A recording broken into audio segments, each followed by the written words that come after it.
Welcome back to anybody who's been following this series of videos. For anybody who hasn't watched the previous 3 videos, these videos show how I tear apart a Villiers 9E single-cylinder 2-stroke engine that came out of a Pangor Penguin amphibious ATV.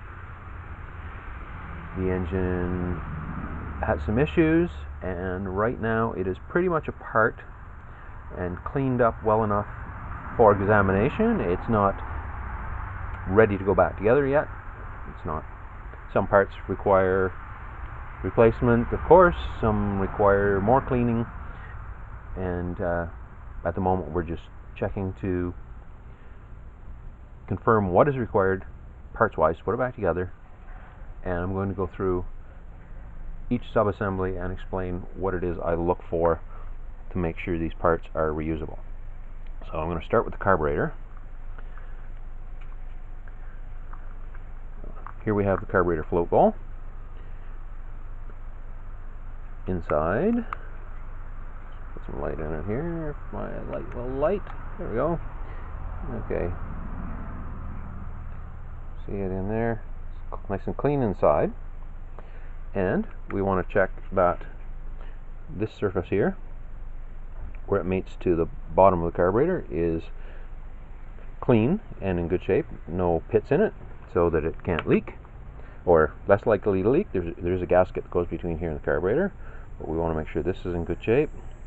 We also want to make sure this surface is in good shape, again not pitted, and actually when these corrode, this surface can get worn thin and easily distort and possibly leak, but this bowl is in good shape. We'll go right to the bowl nut. This is the nut that holds the float ball on the bottom of the carburetor. Inside of it's clean. The corners aren't all rounded. It does have a fiber washer on it here, a gasket, which we will replace. That gasket just, of course, comes off of there, but the bowl nut is in good shape. The threads are in good shape, so that can be reused, no problem. Here we have banjo fitting. I believe that's named because it looks somewhat like a banjo. Anyway, on this we want to make sure, of course, before we put it back on, we want to make sure it's clean. This one hasn't been cleaned as clean as we want it for reuse, but the stub is complete on it here. It's not corroded. The fuel line should be able to go on it and not leak. The surfaces on this side and this side are nice and smooth, so the fiber washers on that should seal okay. This is several pieces actually. This is the 2 fiber washers that seal this. This is the banjo bolt. This holds the banjo fitting to the side of the carburetor. It's got 2 fiber washers on it. These go on each side of the banjo fitting. And here's the filter screen, which should be found in here. It's there. Sometimes they get removed and thrown away. The banjo bolt itself, again, the head of it hasn't got rounded corners. The sealing surfaces are in good shape. It's going to be cleaned a little better, but the fuel passes from into the banjo fitting through these holes here, this hole here that goes right through, and out this hole, so that of course would have to be clean. But threads are good, sealing surface is good. We'll put new fiber washers on that, but our banjo bolt is good. We'll go to the carburetor body and a few pieces here right now. So the carburetor body this carburetor body is complete, except the top ring, disc, and throttle slide, choke slide, etc. are not here. I assume they were left in the Penguin. It's quite easy to remove the engine just by unscrewing the top disc, pulling everything out, and just setting it aside. Things we want to watch for on this are, this guide pin needs to be in place. I'm going to try some light on it here.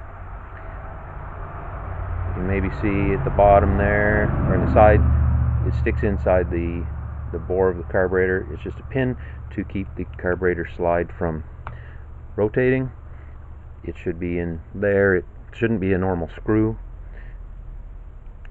And sorry, while we have the light going here, you can see down inside this carburetor, if I can get the light at the right angle. Sorry. You see the bottom of the carburetor, the bottom of the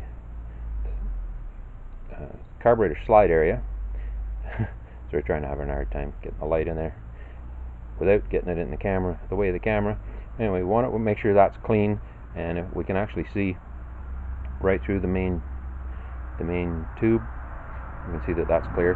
But this needs a little bit of cleaning, but it's not terribly corroded in there. It's actually just some very light corrosion that can be cleaned up. This carburetor will be cleaned a little more, but we want to check, make sure the bore here where the slide goes in isn't all scratched up and worn.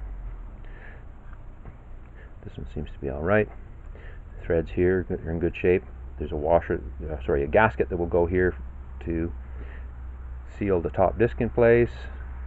Our guide screws in place. Our tickler button is in place. The spring on it is there and in good shape. Our pilot screw is in place. It has a spring on it. This is a blind hole. Nothing goes in it. Our clamp is on. Actually, this clamp actually very seldom needs to be loosened, but anyway, it's on. The screw is there. It's not stripped. The heads of the screw isn't mangled. Now this carburetor does have some minor damage. You'll be able to see here there's a little bit of it that's been corroded away here and right here, but that appears to be only cosmetic damage. This spot here is on the outside of the clamp, and the intake manifold slides into about there. So even if this went all the way through, and it doesn't, the intake manifold should seal fine in this. The threads where the banjo bolt go in are in good shape. Air filter clips are on, in good shape. The screws are original. They're not tight, but they're holding it in place, so they're not stripped. Inside of the carburetor looks good. Now the base of the carburetor, this still has the gasket on it for the float bowl, but this whole area here under the float, there's no corrosion in there visible, not any large amount, that's for sure. Our inlet needle is there. You can see it again. Anyway, the inlet needle is there. Let's see the silver thing there. The inlet needle is there. Our pilot jet, that's the tube at the front here, just right there, that's there. And our float is here. Our main jet is here. The float, this is a hollow brass float. This is damaged. It's partially crushed. It shouldn't be caved in like this. It should be slightly rounded. But other than the float, which will be replaced, and this cosmetic damage, that carburetor appears to be in, actually the carburetor is in excellent usable condition. This damage here won't actually be seen when this is installed on the Penguin, because the cooling air shroud comes down and pretty much covers that. Okay, so we have one more component here to examine.